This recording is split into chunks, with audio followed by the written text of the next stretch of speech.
So, you like playing board games? Exacting. Welcome to the YouTube channel Exacting Games. Today we explain the rules of the game Hnefatafl.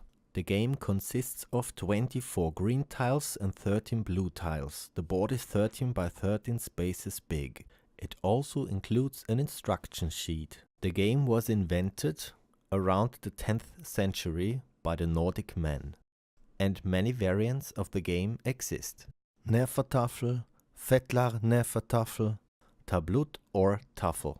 These mentioned games can be distinguished by the board size, by the starting position of the tiles, and by their rules. And of course, it's not forbidden to combine the different rules, board sizes, and start positions.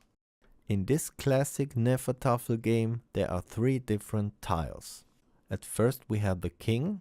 He's blue and a little bit bigger than the other blue tiles. A defender and an attacker. Hnefatafl is an unsymmetric game.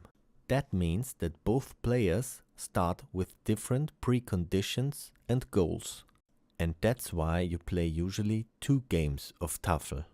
After the first game, a second game with switched roles.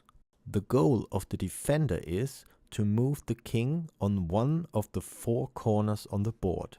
Usually the king starts on the throne field in the center of the board. The goal of the attacker is to capture the king.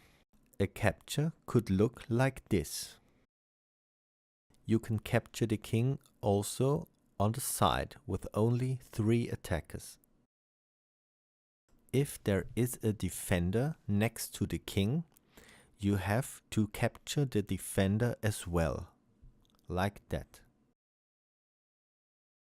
You can move a tile basically horizontally or vertically as far as you wish, or till you bump into another tile. Zugzwang rules, and a player who can't move loses. The attackers are not allowed to move on a corner, and they are not allowed to move on the throne, but over it. The same rules apply for the defenders, but not for the king. In Hnefatafl you can capture your opponent. For example, let's say the defender was here and an attacker would be here, and it's green's turn. With this move, the attacker could capture the defender. Between 2 same colored pieces, you can only capture 1 piece.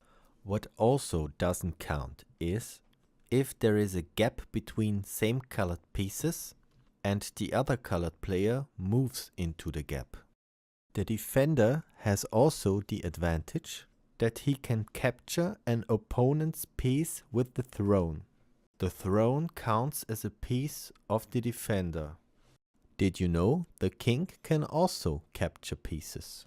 And the corner does also count as a piece of the defender. If you take a look at these rules, you can see that the defenders are stronger.